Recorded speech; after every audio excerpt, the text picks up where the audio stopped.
Hello? Hello ma'am, Joyride po. Dito na po. Yes, good morning. Saan po ba sa inyo? Dito na ako Ma'am, sa ano may po? pin Ay, sir. location. Saan po? Dito na po ako sa may pin location. Sir, papasok ko. Nasa St. Margaret ka na po. Nasa kanan ng iyong patutunguhan. St. Margaret po kayo?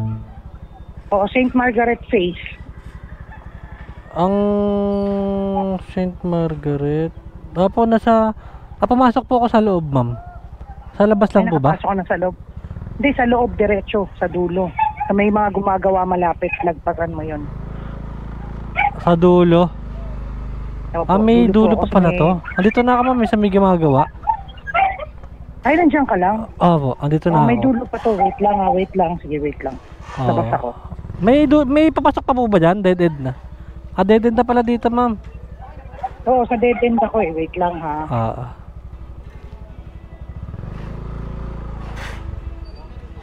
Ay, sorry, ma'am. Joyride, ma'am.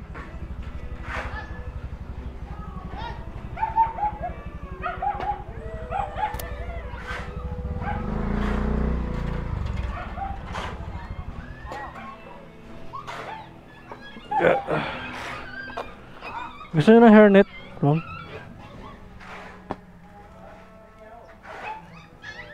Ito po.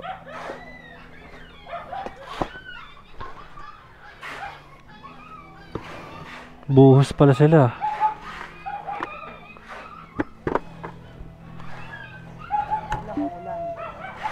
Wag lang uulan, no?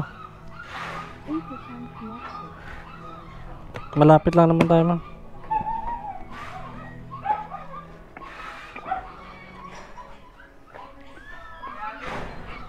Buhos.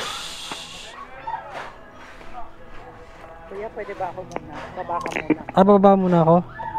Sige, ma'am. Thank you. There. Okay na?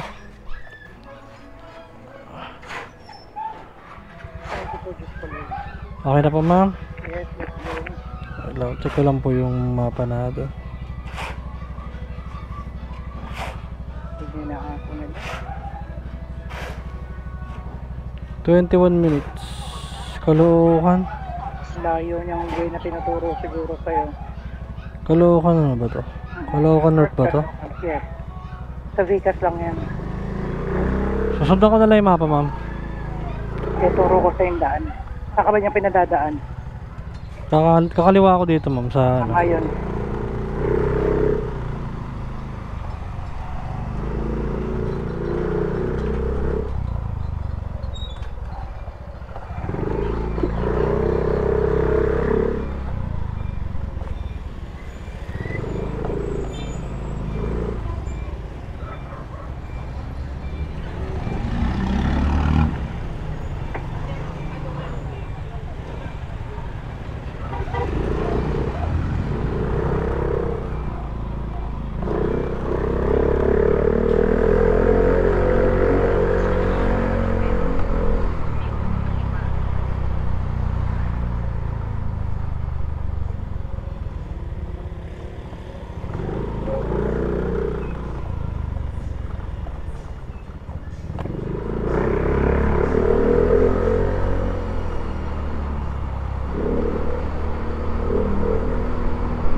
yung asong isa, yung mamigay. Na sila nag-aaway eh. Di tinuruan ng sharing. Dito na ng amo nila, ma'am, no? Yeah. Mga aso ko hindi ganyan. Namimigay. Oo. Marunong mag-antay yun sa mga kainan nila. O dahil siguro sila makawala, no? Oo, walang hindi na proper ano. May mga aso rin na tuturuan talaga, may no? Apat ang aso ko before eh. 4? Yeah. Namatay na yung dalawa. Dog lover pala kayo, madam, no? Oo. Yung una ko, pinakamatanda yun eh, 14 years old. Tanda na pala eh. Pinaput to sleep ko yun. Hindi yun Ano yan? namatay ng kusa. Pinamercy killing ko. Ano yun? Pumutok kasi yung cyst niya sa mga dede-dede niya. Labrador kasi. Paano? Mercy killing, pina-injection ko na siya kasi pumutok. So hindi na ma-cure nung dinala ko sa vet. Sabi nung vet, ang survival 30%. Wala talagang 50-50 agad. 30% kasi parang fluctuating na lahat. Ay, ganun. Oo, sabi niya nahihirapan lang yung aso. Tinuluyan na lang. Oo, galit na galit sa akin yung mga kapatid ko. Sabi, ba't daw hindi ko na lang inantay mamatay? Oo. Pumasok pa ako ng put to sleep. Sabi ko, gago ka pa nga, umiiyak na yung aso mo, ayaw mo bang maawa? Kasi mahirapan siya. Mahihirapan palalo siya. Patulugin mo na siyang tuloy-tuloy. Pero kinausap ko siya. Sabi ko sa kanya, put to sleep kita ha, para wala nang masakit. Alam mo yung umuoo na yung aso sa'yo kasi hirap na hirap. Parang nararamdaman mo rin yung feeling niya, no? Oo, Diyos ko eh, di ka na makatulog din eh. Kasi isipin mo, akit ka sa taas, hindi makaakit yung aso mo kasi in pain. So, put to sleep. Yung pangalawa, kamamatay lang ngayon. Parang 4 years old lang yung Labrador na yun eh. Ano yung kamag-anak din niya yan? Oo, lola yung pinaput to sleep ko eh. Bali ang naiwan sa akin talaga, family yan. Lola, nanay, 2 anak. Ayos, no? Oo. Kaya sabi ko, pag naubos na sila, tama na. Hindi ka na mag-aalaga. Ayoko na. Parang kasi, parang pamilya mo na rin, no? Oo. Bahagi na rin talaga siya. Diba nagkaroon tayo ng summer, yung super duper init? Oo. Naku, talaga naman sabi ko doon sa pamangkin ko, parang awa mo na, iswipe mo na ako ng aircon. Mamamatay ang mga aso ko. Aircon din sila. Oo. Kaya nga ako nagpa-aircon dahil sa kanila eh. Dahil sa kanila, no? Oo, kasi Grabe. Labrador sila eh. So, mainitin sila. Ay, ganoon pala yun. Wala kasi ako masyadong alam sa aso eh. Ay, hindi ka dog lover. Hindi naman. Wala kasi mag-aalaga eh. Oo. Huwag ka na magkaaso pag hindi mo kayang alagaan kasi kawawa lang sila. Walang mag-aalaga. Mahirap, parang nag-aalaga ka rin ng tao rin, di ba? Oo. May sakit, maladala mo sa vet. Oo. Pag hindi, pero pag alaga mo kasi, alam mo eh, may mali sa aso. May mali, anong mali? May manaramdaman ka na ano. Makikita mo eh, parang may mali dito. Ano kayang nangyayari? Ganyan. Ibig sabihin may nararamdaman na siya.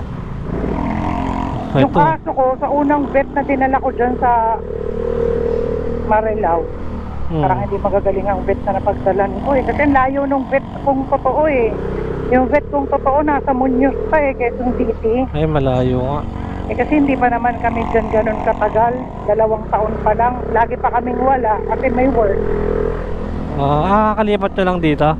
Mga 2 years pa lang. Ang bago nga lang. So wala akong alam dyan.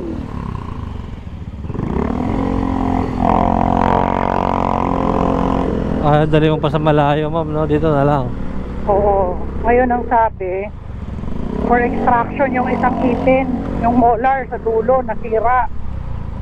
Kaya pala siya lang yung bad breath na aso. Ganun parang tao din, no? Bad breath. Hindi ko makain. So dinala namin sa vet. Ipin lang pala problema. Oo, yung asawa ko nakasalubong natin, yung naka-PCX.